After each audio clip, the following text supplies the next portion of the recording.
Hello and welcome back to RamsTalkPodcast, and we're here today for what is the final preview this season. We've done a lot of these, 46 games, 46 previews, and here we are at the very last one, and what an important one it is as well. We're coming into possibly Derby's most important game in years, if not decades. A point would get us up, a win would get us up. Even if we lose, which God I hope we don't, and Bolton fail to win by three or more goals, we're up. So it's going to be a really good atmosphere and a really good game. And joining me today to talk all about it and to tell us everything from a Carlisle United perspective is Lee Rooney from the Brunton Bugle. How are you, Lee?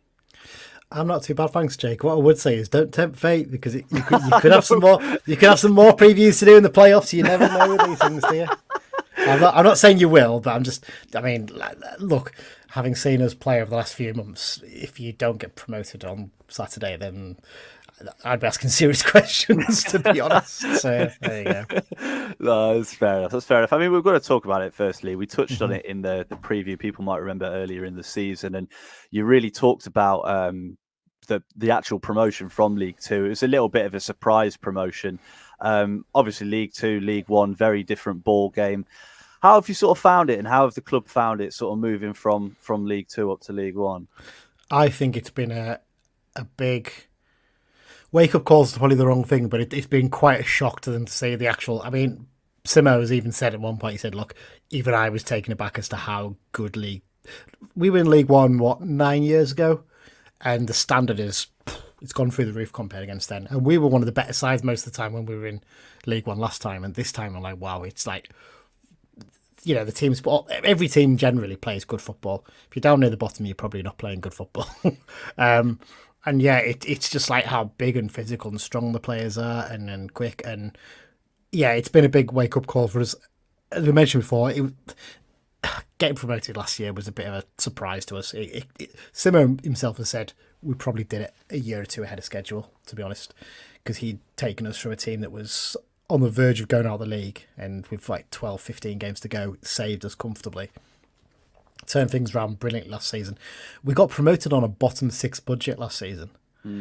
And I've said this a few times to other people, we weren't the fourth best team in League Two. Stockport were the fourth best team, and they were excellent. And we found second half of the season, we lost a bit of momentum. We were top three going into like the new year. We lost a bit of momentum, and then we sort of picked it up towards the end of the season, and in the playoffs we played on pure adrenaline, and the crowds drove us there, and Simo's motivation that took us up. Basically, we just dug in and found that little bit extra, and Stockport just couldn't cope with it in the final. They took the lead, but they never really threatened us by maybe a couple of chances. We probably should have won that in normal time, actually. So yeah, we got promoted ahead of schedule. I'm not surprised Stockport being promoted as champions. They were comfortably one of the best teams we played last season. So, I mean, I'd argue we probably weren't even a top seven side last season, but we just knew how to get results in games, and we lost a few key players in the summer. And although the budget was increased, we still had a bottom six League One budget. So actually, to be where we are, probably not that much of a surprise. There was a bit of investment obviously came in during the season. We'll talk about it in a bit, but that came in January, and it was invested, but it was just at that point.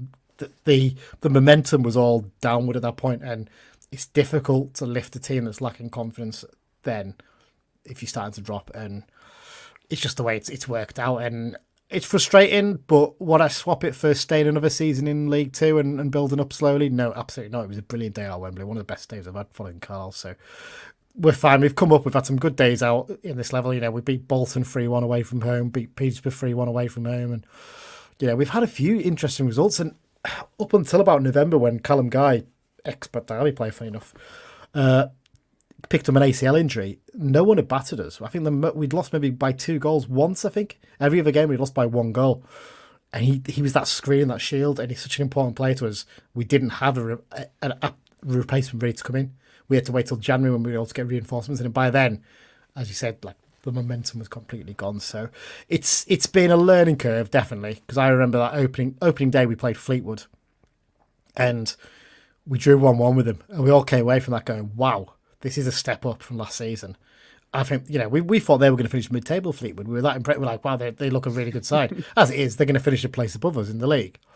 So it goes to show, it really is a step up. And I think some people underestimate that. And yeah, people might go, well, wasn't a problem for Leyton Orient, Northampton, and Stevenage. The truth is, they have bigger budgets than us. They finished at the start of May, so they were able to get players in when they needed. We were playing a bit of catch up by the end of May when we got promoted. So, yeah, it's been tough, and there's no doubt Simo's made mistakes, but I think we're all reasonably confident that we can probably bounce back at the first attempt. Well, talk to me about Paul Simpson, because he was assistant at Derby during our last most successful period. We actually broke our points record this season. Our record before that, 85 points, and Paul Simpson was a big part of the coaching staff that made that happen. We all knew one day he was going to be a manager. We all thought he'd be at Derby. Obviously, you've talked us through in the past his reasons for being at Carlisle. There were rumours earlier in the season that he was going to be sacked. I think the takeover, when that came in, there were a lot of articles out saying, he's probably going to end up losing his job. Was that ever close to happening? And do you have faith that next season he can rebuild? I don't think it was ever close to happening. The new owners absolutely love him. He's one of the big reasons why they came in. They were so impressed with him and infused by him. I think he's got more and more frustrated as the season's gone on because he wasn't able to get the players in he wanted last summer. We were basically had slim pickings, and truth is the recruitment wasn't good enough. Even allowing for the fact that our budget was small, we made some mistakes with signings. I think he knows that deep down. I think he knows as well he's made mistakes along the way in terms of some team selection. But I think he still deserves the start of next season to prove that he can build a squad. And if we challenge, if we're in the top 7 after like 10 games, I think people would be like, fine, we stick with him. Having a man like that in charge of your club, a man who's a local guy, who's done it before, he's won 3 promotions with us, he's done it before, who gets the club and he wants to really build something long term here. You don't get opportunities like that very often. So I think there's a growing vocal minority who probably would want him gone now, because truth is, if you look at results over the last 16 months, they haven't been good enough. That's any other manager would have been sacked, but he's not any other manager. That's a fact, and that doesn't mean he's infallible. That doesn't mean he's bulletproof and won't potentially be under pressure if we started next season poorly. But I think he deserves a chance to see what he can build over the summer. I don't think there was. I think it might have been some of these football gossip sites said it, but there was never any feeling amongst the Carlisle fan base that he was going to get sacked. To be honest, I mean, you talk about the form there. I've got some stats up in front of me. I was doing some counting before you came on, Lee.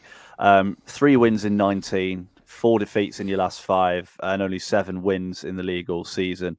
But as we were talking about before we started recording, your away form's actually been pretty good. You've already mentioned you beat both Peterborough and Bolton. I mean, the Peterborough game was bizarre. Centre-back John Mellish scored a hat-trick.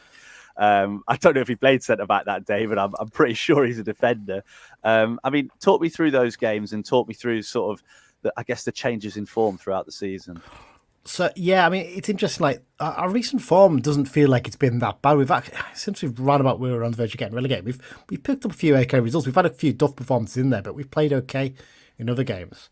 The Peterborough game. So John Mellish, yes, he plays predominantly centre back for us. We signed him as a centre back in 2019 from Gateshead. He never really broke through that season, and then he was going to get released at the end of that season. But Chris Beecher was our manager at the time. Tried him out as a midfielder in a reserve game against Kendal. I think he scored a hat-trick against them. They did it again against Blackpool in reserve games. He did the same. So he's like, right, you're going to play in midfield for me. And he played the final few games that season. COVID struck, so basically didn't get a chance to really settle down, but he looked okay. The following season, he scored 17 goals from midfield. We missed out on the playoffs because COVID basically crippled us. We had to play 12 weeks in a row of Saturday Tuesdays. It was just ridiculous, and we just couldn't cope with it. Anyway, Beach lost his job. Keith Millen came in, was a disaster. Mellish actually played up front for a few games of that period because we didn't have any strikers. He'll play wherever he wants. But then Simo came back in, took one look and says, "You're going to play in a back 3 or the left side of it for me." So he's played there predominantly for Simo, but we pushed him into midfield in games and we've had to. Because we've had so many injuries and this running to the end of the season, he's basically going to have to play in midfield for the remaining games, essentially was what we decided. And that game against Peterborough was just ridiculous. Like, everything he touched turned to gold, and he was just constantly all over them. And his first goal was a header from a corner, but the other two just ridiculous volleys. Like the third one, the hat-trick goal, was almost like Zidane against Leverkusen for Real Madrid. Not quite as spectacular, but it was the way he struck it, the technique on it was just like I was sitting there open mouth, like, have I just witnessed this? Has he just, because like I said, he's got I think about 25 goals for us now in about 200 appearances. So, he's a fairly solid, consistent scorer, but he's a massive fan favourite. But yeah, that Peterborough game, we just had a go at them. We had a little bit of a go at them, but we just hit them on the break whenever we could and took advantage of that and got our 3 goals. And they weren't great that day. They didn't really test Harry Lewis that much at all, to be honest. The Bolton game, it was just a ridiculous game that day. It was, again, we just hit them on the counter attack. They love to keep the ball, Bolton. They're very good at doing that, but they won't change the way they play at all. And we were just like, right, well, we're just going to sit in here and we're just going to hit you on the counter. I mean, the third goal, to be fair, came when their keeper came up for a corner when there was still about 4 minutes left of the injury time, and it was kind of like, why are you doing it that early? You've got 4 minutes here. It was easily cleared, and Jordan Gibson just ran up the field and put it into the empty net, basically. So yeah, generally, our form against the big teams this season away from home has been good. Actually, the teams at the top, I was saying this before we recorded, weren't we, that, as you said there, Bolton and in the top 7, Bolton and Peterborough, we beat both of them. Portsmouth, we lost 1-0, and that was a 92nd minute winner when we just hit the post 2 minutes earlier. And we'd actually, all the Portsmouth fans we spoke to said, you played really well that day, you were unlucky. Barnsley, 2-1 away from home, we lost, but we were 1-0 up at half time. Should have been about 4 or 5 up if we'd taken our chances. Second half, again, we still had plenty of chances, and they got a really, really dodgy penalty that we got an apology from Pogmel from, that I'm sure your friends down the road have been delighted to get. Seeing the way they've had a hissy fit over the last few days, which I'm sure you've enjoyed. And Lincoln City, we drew 1-1 at Lincoln City, like in the first half of the season. So away from home, we do all right. So that'll be our warning message to you guys. I mean, I say warning message to you guys. We are very much down to the bare bones now. Like I think we possibly picked up a couple more injuries in this game. So the game against Wickham at the weekend. So like we gave a 18-year-old his debut off the bench late on because we were that desperate. So it's going to be a patchwork team probably. Mellish will be in midfield again, I think, for it. So yeah, it's been frustrating because there's been games where you look and think we should have got something from that, and we just haven't been able to quite get over the line. So it's adding that bit of extra quality next season. I think is going to be the key thing for us. Just watch some 18-year-old that's never played football before will for some reason end up on your bench. Come on and hit one like Zidane, like you say, Mellish did is the top corner. Well, we've got a 19-year-old Ukrainian refugee in our squad as well now, Anton Dudek. It's a nice story. Like he came over at the start of the war like a year or 2 ago, and he's had trials at a few different clubs. And he came to us and he was playing we tried to get him to play for our youth team, but he had to be signed up to do it. So basically, someone said, well, let's just give him a contract till the end of the season. But very basic money, but he gets a chance to show what he can do in our youth team. He's got a really enthusiastic young lad. He used to be on Shakhtar's books years and years ago. And like he's done okay when he's come on as a sub, but I mean, he's usually come on in situations where we're chasing a game, so there's not much he can do. But he's a really interesting story. Simmer seems very keen on him, so he'd probably get a deal in the summer to stay for another year at least, I'd reckon. But one of the few who will, because there won't be many staying who are out of contract with us, believe me. Well, let's talk about the players that you have got available then. I can't say I know your injury list off by heart, but looking at who you do have available, who are the key men? Who should Derby watch out for?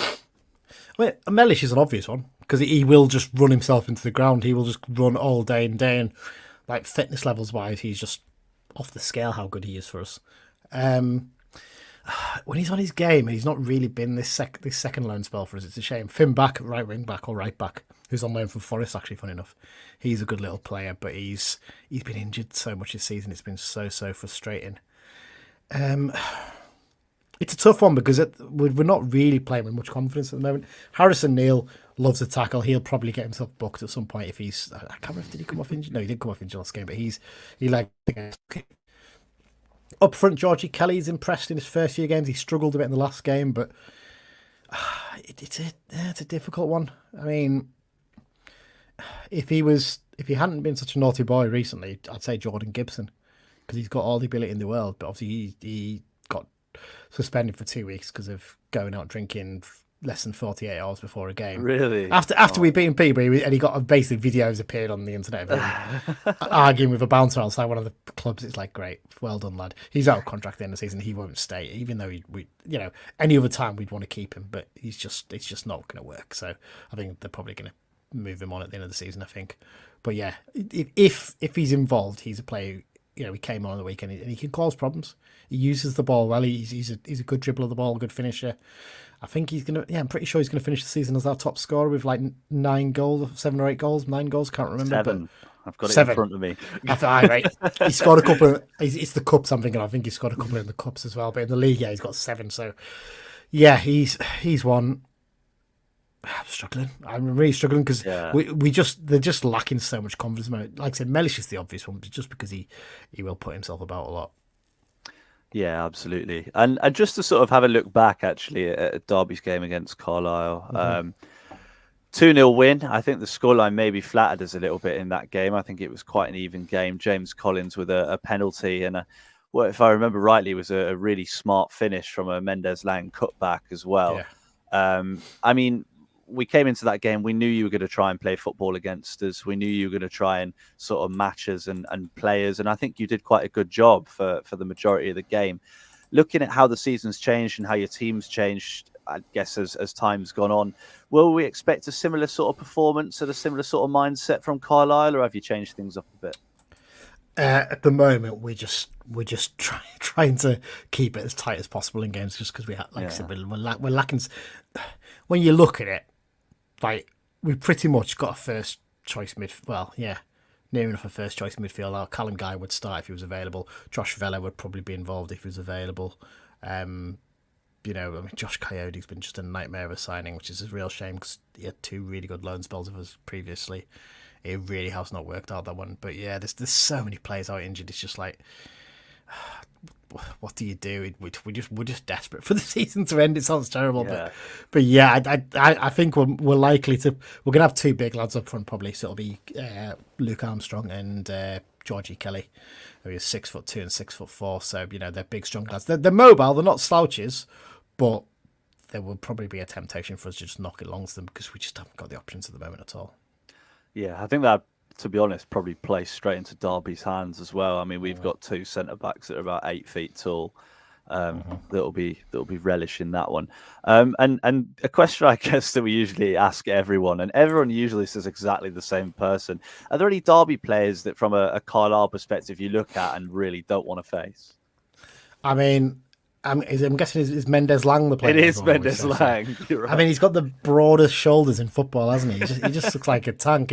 I remember seeing him play years ago. And I mean, as soon as you see a name like that on the team sheet, like, yeah, he's a quality player. What are you meant to do to deal with that? I'm just going to have a quick look for your squad here. I mean, to be fair, Corey Blackett-Taylor always has a good game against us. Yeah, like whoever he plays for, I was quite pleased when I saw he left Charlton when we played them like back in March or whatever it was, but obviously now we've got to face him on the last day of the season. Yeah, Blackett might not play. I was like, might you not? I'm like, wow, he's not playing as much.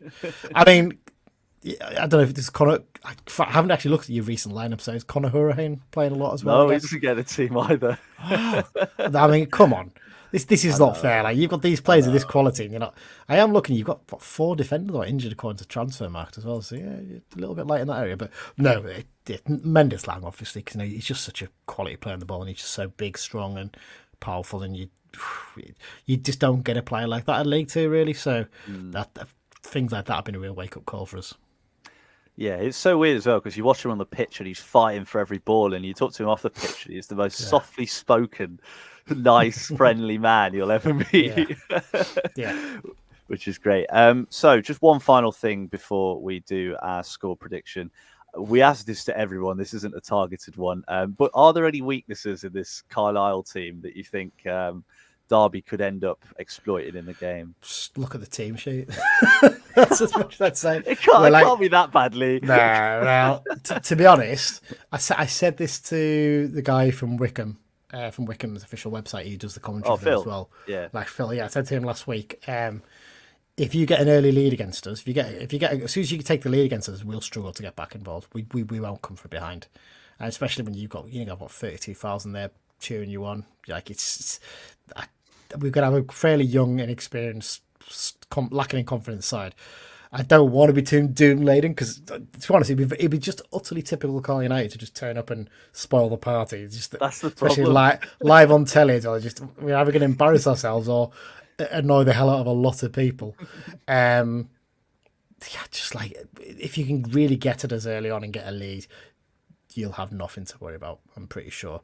I mean, yeah, we just we're really sort of lacking confidence in that sort of thing at the moment. So yeah. We were saying on our pod on Sunday, we're hoping Simo, Derby connection, puts like a 5'1" right back in goal, puts goalkeepers on the wing, plays, Well, pick names out the hat. if you ask some of our fans, a 5'1" right back would probably do better than Harry Lewis has been doing of late because he did not have a good game last weekend. To put it bluntly, we paid reportedly pushing close to 200 grand for him from Bradford in January.